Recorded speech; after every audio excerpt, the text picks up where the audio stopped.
It's hard when you realize you really know nothing and you're talking to 200 people about something. But they said if we're confident, they wouldn't believe us anyway. So exactly. We have no problem with that. We're not going to have a problem with that at all.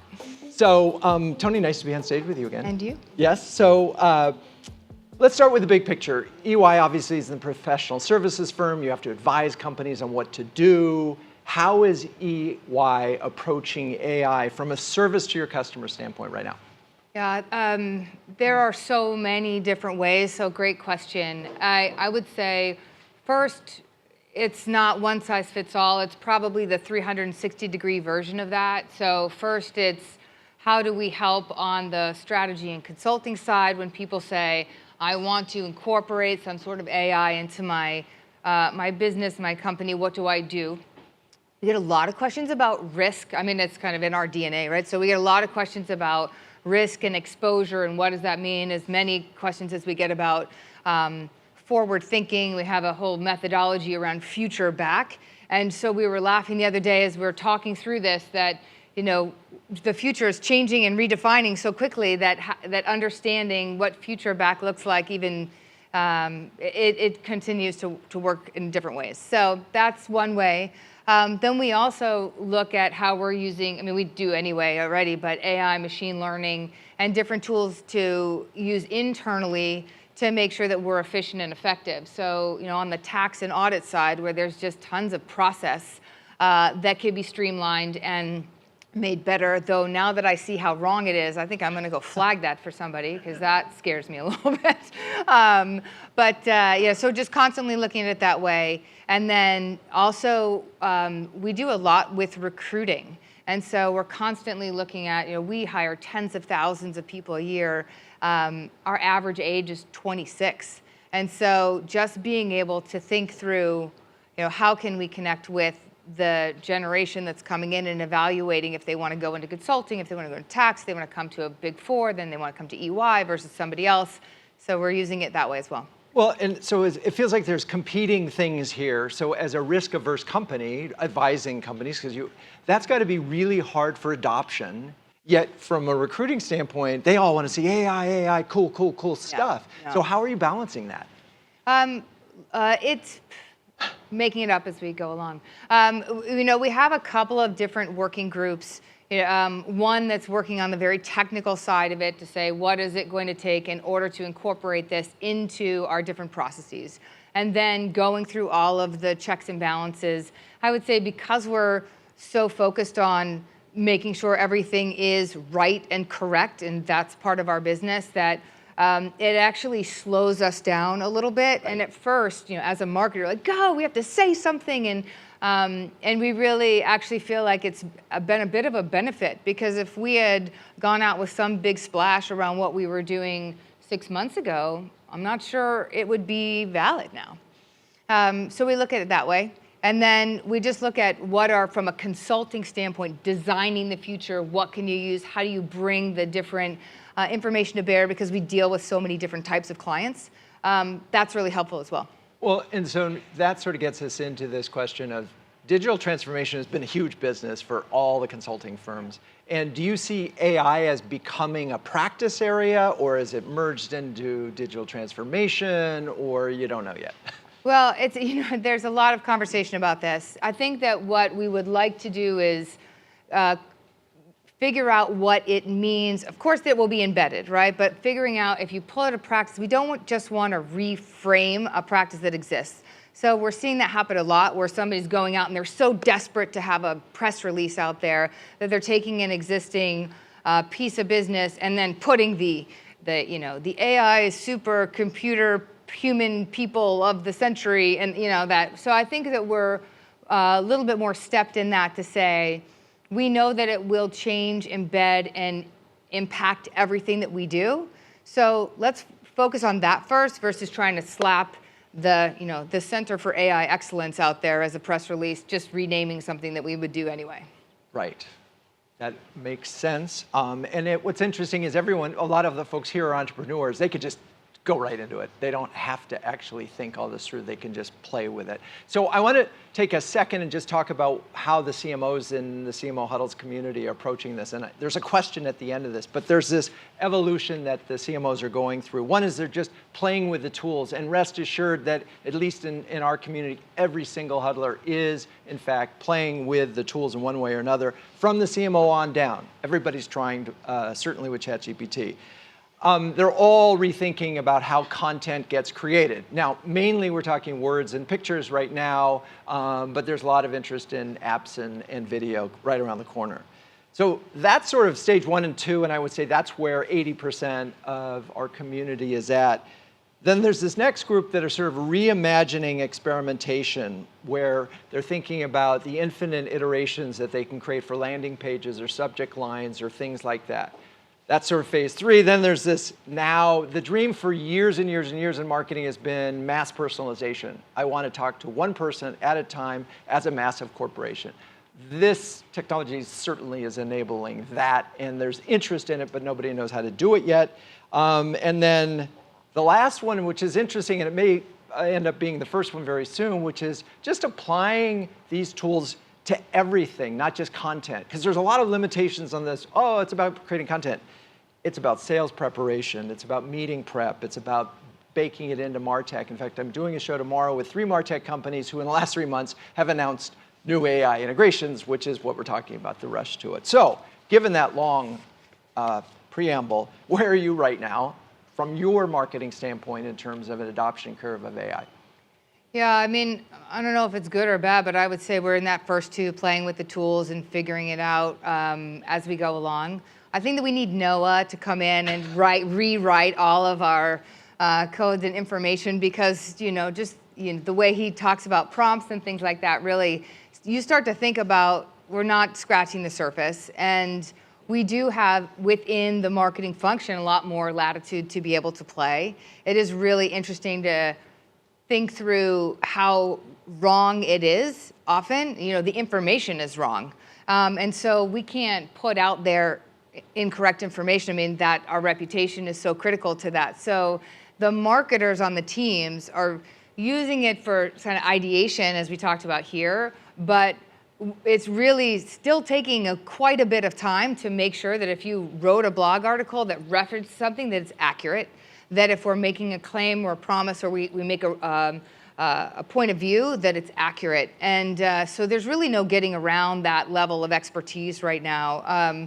So it does help us think of things creatively. But I'm really intrigued by what Tim was saying, which is, when you're a brand like EY that, with hundreds of thousands of people, the portfolio is very large, right? But from a brand standpoint, we're really known for tax and audit, though we have a huge consulting and strategy practice.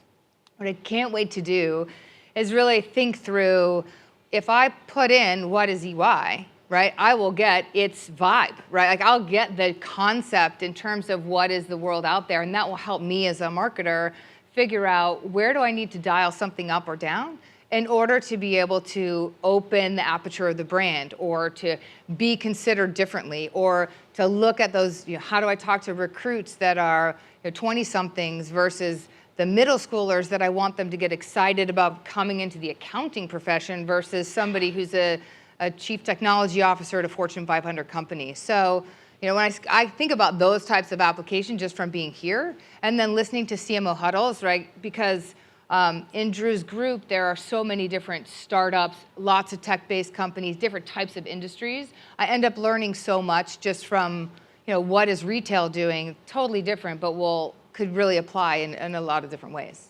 Yeah, and so one of the things that's come up a lot in huddles is there are writers out there who are terrified of these tools, and they're so afraid that they're going to replace them, they won't use them. And clearly the art of this is, it's about prompt crafting, it's about using your original ideas and just getting there faster, as Noah talked about at the beginning. Do you have any writers that are afraid of this? And if so, how are you sort of coaching them through this? We have a pretty open to failure, test and learn sort of culture in my group. So I don't think we're afraid of it. I don't know if we know how to best use it, other than just sort of the basics, right? So I think the reason that we're here today is that we learn, right? What is everybody else doing? And we're asking as many questions as possible. I think that I don't necessarily feel that there's fear of I'm not going to use it, but I do sense that there is this sort of longer term, how do we define the value that I will deliver? So the value used to be writing the blog. Now the value is how do I make it integrate better? How do I make it more personalized or pointed? So the value creation statement just keeps moving for me, for us. And so that's the really exciting part, is to figure out I don't know if I'm chasing that or I'm following it. So I think that's just where we're at in our journey.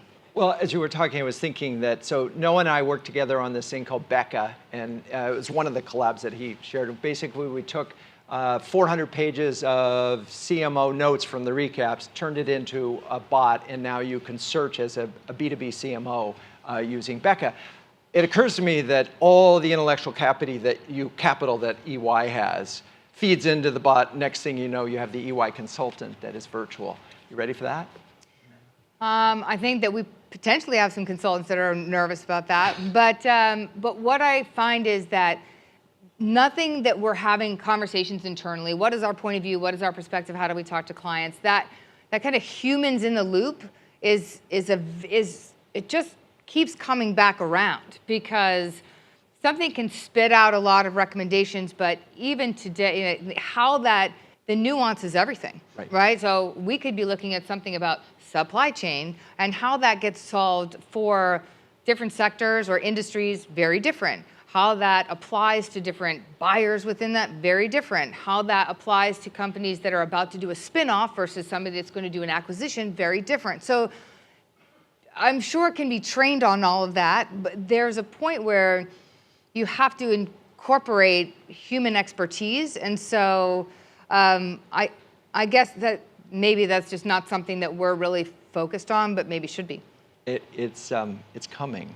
So how likely do you think it is, so given all that the tools are able to do from a content creation standpoint and how important content is, that you will have people dedicated to AI or using the tools? I mean, we've talked a lot about prompt crafting as an art. Do you think you're going to have someone on your team soon dedicated to it? So I am a little bit obsessed with this because I'm always thinking through what does our talent development look like, and how do we keep people engaged, and how do we keep people on the forefront. So I think a lot about this. I'm thinking, by the way, I don't have an answer, but I'm just saying, these are the things that are going through my brain. I am thinking a lot about the role of the specialist versus the role of the generalist. So, and where does that cross over? I can't imagine hiring the person to be in charge, though I do think we will need somebody who is searching for the next great tool. So, Lou Cohen, who's here actually, runs our all things digital for us, and he just is a voracious consumer of what else should we be doing. So he has that as one of his 37 jobs, right? But in terms of our writers, our campaign strategists, our events people, like what makes great branded experience in the future, all of those types of things, I feel like they have to incorporate that into their job as opposed to giving that to somebody else to tell them what to do. Yeah, I mean, I think the interesting part here is we just don't know what we don't know. And so what's so hard when you're using these tools, if you don't know how to create your own brand voice and create the copy so that you can use that all the time so it writes as Toni or writes as Drew, and you don't know how to do that, you're kind of stuck. And you sort of think, oh, this is garbage copy. It's just the same as everything everybody else is writing. So it feels like companies are going to need people who spend 100% of their time doing this. That's sort of my prediction. It just has to, because how else is everybody going to find? Otherwise, you're going to have sort of some people who don't just type in, write a blog post, which is stupid, versus write a blog post in my name for these people with this voice, with this content. Yeah, I don't know, maybe. I mean, this sort of counterintuitive points really kind of driving to me in terms of, you still have to have the idea. Like I think that, event people are great event people for a reason, and content people are great content people for a reason. And if you try to, not use every tool available to you to be the best marketer you can be in that area, I see that there's a need to constantly follow what's happening. But if sitting outside of someone's function makes me a little bit, I don't know, it just doesn't sit right. But I hear what you're saying. Yeah, I mean, it's going to be really interesting. And I mean, obviously, there's a big opportunity for training because everybody's going to want to train. And that training is going to have to be updated every 6 weeks. At least, yeah. And that's a great point, meaning that's, again, the thing I love about the huddle is that we get this recap that we can then figure out what's next. And it's just moving so quickly that whoever's in the business of training on what's next and how to use it, God bless, right? Because it's hard and we all need it. Well, and then right now we're really only talking about content and visuals, but I mean, the minute it gets into video and apps, it becomes just a whole nother. So what are you excited about? I mean, what are you looking, when you think about all these things as a marketer, what's really ringing your bell? Right now, I think it is figuring out how to push the envelope. So, what are some different ways that we should be thinking of, not just the process part of it, but I tend to lean towards the creative part anyway. So when I see things like these brand mashups, when I see things like how could you creatively express yourself as a brand in a new and different way, how could you push on different levers of the brand to mean additional, new, different things?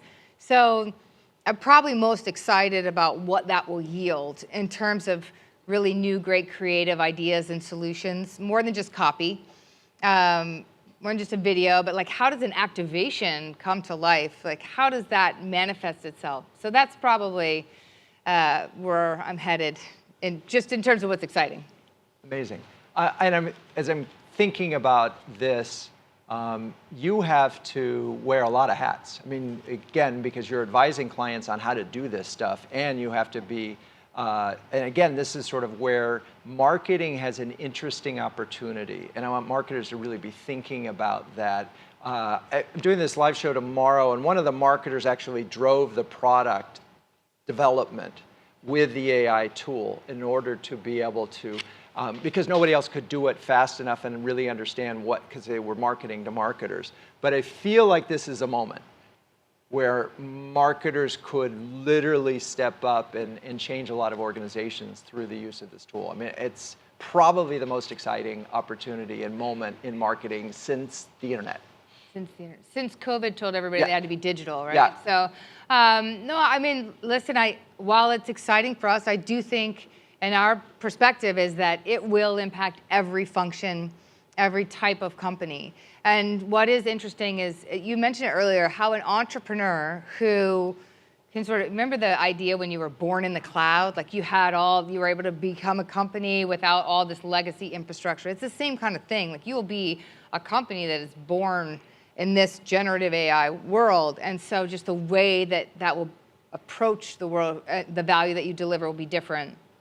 And that, we need to think about that, and that as well as, how is that going to apply to the Fortune 500 bank that is highly regulated, super risk averse? What is that going to do? How do they incorporate that? Because they'll be completely disrupted. So it's a great time for a marketer to be part of that conversation. But I think that there's this element of collaboration across the business that's a bit more fun, meaning you may want us to think through how could we help articulate value in a new and different way, but that, somebody in the finance business or somebody in, investor relations is going to think about it differently. So how do we connect those dots? Okay. So, well, first of all, thank you. Amazing. Second of all, the way that I've been thinking about all of this is really, it's not about replacing, it's just about making it better and faster. And so if you have mediocre ideas, it's still going to be mediocre. If you have great ideas and you're a really good writer, you're going to be that much better. If you're an amazing creative person in any way. And so the opportunity here, again, for marketers is extraordinary. So thank you, Toni. Thank you. Okay.